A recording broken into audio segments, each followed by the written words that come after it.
Why does the black man serve the white man? Why does everything the black man do benefit the white man? Why does the black man say freedom is doing what I want to do? And why is it that everything he wants to do enriches the European? Welcome to the desert of the real. The people who have something to lose are not the people in the streets. And that's, brother, that's profound. Because the thing is if you get, basically if you get drafted or you get not drafted, but if you get accepted into an organization and you start moving up, and the organization has certain disciplines and traditions to help you or help me or whatever vice that we used to have, help us master it and get rid of it. Once we master and get rid of that vice, you know what I'm saying, then we get out there and we get better income, better position, whatever. Then you're asked to go back out there into the streets. And that exposes you and exposes your lifestyle. It's easy for you to say freedom or death, I don't care, I'm not no sellout, when you don't have any family, you don't have any children or anything like that. You have no money, you have no property. Exactly. Once you have a family to support, and you're supporting your family with a lifestyle of 6 figures or whatever, then they're telling you, okay, you have to get out there in the streets. It kind of makes it a little bit more difficult because you know you're not in your own nation. You're not in your own habitat. So they can riot against you. They mean the white folks can riot against you by causing you to lose your income. And people will say, well, the answer to this is to have your own business. Well, they can always also riot against you by exposing you and killing your customer base. So the whole get in the streets thing, that has to be done smart, and it has to be done strategically, like Hope was saying, instead of tactically. It has to be done strategically, because if you just go out, you know, in the streets, and I want to add to that too. For years, I saw many brothers and sisters from many different temples. I just happened to be blessed to be under a mosque and then a temple of a minister who then was my teacher, who had a vision, you know what I'm saying, a long-term vision, and we always knew what we were doing, and we always knew what we were. But I saw many brothers and sisters that would hit the streets in various different cities because I networked with them, and they had no connection to what I learned, the terminology in military history called the geopolitical strategy. In other words, you're out there, and you may be selling papers, you may be rioting, you may be looking for somebody, you may be protesting. And you don't know why you're doing that. You're just doing that because you're down for the cause. You want to do that because, you know, your heart is with the revolution, but you have no idea what the geopolitical outcome of this whole thing is going to be. So at the end of the day, you're out there, you're knocking on doors, you're handing out flyers, you're looking for missing children, you're signing petitions or whatever, doing that saying, I did my job. I didn't really ask what the problem was, is I did my job. But it was Clausewitz that said that warfare is politics, the continuation of politics by another means. So if we're actually out on the street and that's tactical warfare, and you don't know what the strategy is and the politics are, then you're just pissing in the wind, because the reality of the situation is you don't know what your day-to-day activity, how that affects the outcome. And like Holipsism said in a private message, you know something, that basically adds up to a person who does data entry that has a pile of freaking work on it, no matter how hard they work on it, because getting in the streets in the wilderness of North America, there's ghettos all over the place, and if you're just knocking on doors and talking to people, handing out flyers, petitions, or whatever, you mean the ghetto's going to still be there when you finish. That is not an effective way to eradicate the ghetto. An effective way to eradicate the ghetto is put in place an infrastructure for your own town, your own nation, and that way you invite people from the ghetto to where you want them to go. So for me, I just think that the whole pounding of the streets, that's a model that we did in the 60s, 70s, 80s, and even the 90s. But you're seeing now that it's not really effective because everywhere I go, you don't see many people in the streets anymore. And it's not because they're scared, it's because they're disconnected. Mr. Bro, can I ask you a question?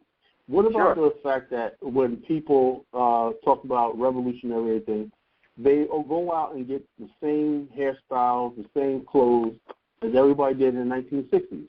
So let me get this. So everybody is, I got to get my little afro with a pick in the back and a black leather jacket, kufi, and everything like that. Suddenly that makes me revolutionary. You know, we got to put on, one of us be Bobby Seale, and everything like that. See, what I mean by nostalgia. A lot of these guys are reading and saying, man, this was the answer. They don't understand there's a reason why the Panthers failed, or didn't succeed. Right. There's a reason why these stuff like that, why the Nation of Islam went where it did. We don't bother look, and I'm guilty of this too. I had all this zeal for the Nation of Islam when I got back in the early 90s and everything. I didn't see the bigger picture. There's a reason why that I'm sitting here now like, man, I wasted all those years. I passed on so many opportunities, and this organization wasn't going anywhere. There's a reason why people, were laughing at me and saying, look, we heard all that in the 60s or fall stuff. Look, they knew the Black Panther. They knew all something like that. They said, look, the reality is this. None of these people can ever put food on the table for any black people and everything. As long as you cannot bring home the bread and butter, and as long as you basically still got to answer the same white man, the same court, and everything like that. Nation of Islam, all these groups are good, but you listen to them, we love them and everything like that, but we have to do what we have to do, Because I asked my father, well, how come you wasn't in the struggle and everything like that? He said, look, I had your black ass to feed, how come you wasn't out there? I said, you tell me, how come you wasn't out there just that young? He said, look, son, look. I was my father, Uncle Tom, man, I tell you what, man, you should be up there, And you see what it's all based around, right? It's all based around proving yourself. Like, everybody feels, I got to prove that I'm down. I got to prove. I ain't proving a damn thing to nobody. It's our mentality. It's our black mentality. We got to be tough. And the white man, and I did a blog about this called the fallacy of black machismo. See, the white man has the real power, right? He has, at any time he knows anybody in this country, if you live on this soil right here, he has the moral authority. If he wants to take down of every black leader and shoot him and mass kill him, there's not a damn thing that you or anybody else could ever do. He knows that. He knows when it comes down to it, he has force on his side. He has law and order on his side. So it doesn't matter if you join all these groups and everything. The bottom line, when push comes to shove and everything like that, he has the weapons. And white people are starting to look at this now and say, dang, did you see the police force in Boston when that Boston, did you see the massive show of force in Boston with those type of things? That's what you're looking at right about now. If you're talking about a disturbance, when people talk about, we're going to get on the street, if they pull out those special tanks and everything with urban assault vehicles and everything, and you got men, women, and children who are doing the right thing, and they start firing on people, do any of us got the weapons to stop all that? No, we don't. So it's just, so now I'm saying, well, now, okay, so this is what people might have seen back in the days when they said, this talk about overthrowing the government and fighting, that's not the way to do it. We have to find other ways. But no system is invincible. No system is invincible. And I want to segue to something, Kala, just to build on what you're talking about. And this is, I posted this on my page, but I just posted it in the BIAO group, something about strategy.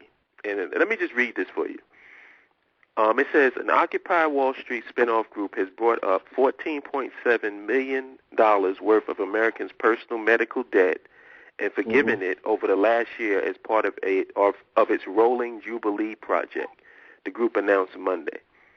The Rolling Jubilee project, organized by Occupy Wall Street Strike Debt Group, has so far spent $400,000 to buy the debt, in the process relieving 2,693 people of the money they owed for medical services Occupy thinks should be free. Think of it as a bailout of the 99% by the 99%, a post in the Rolling Jubilees Project website said.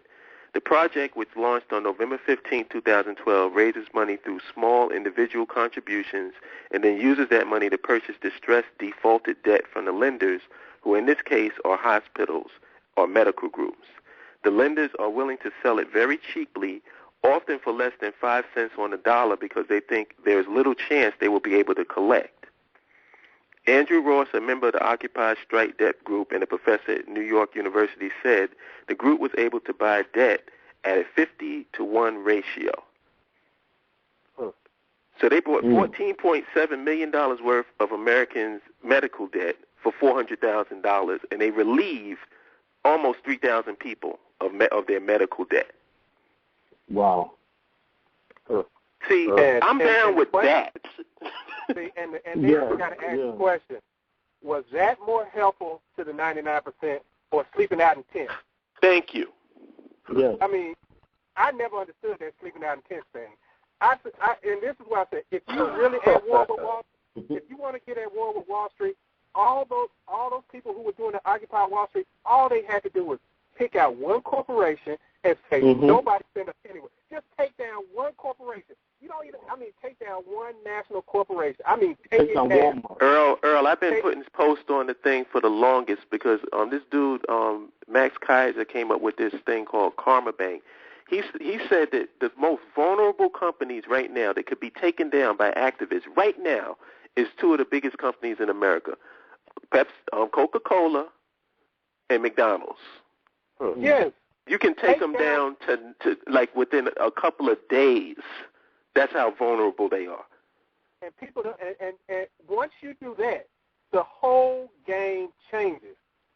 If they know that you're so addicted to their crap that you can't even stop going to McDonald's, when there's alternatives, you don't have to stop going to. You can go to Burger King if you want a burger. Just don't go to the McDonald's.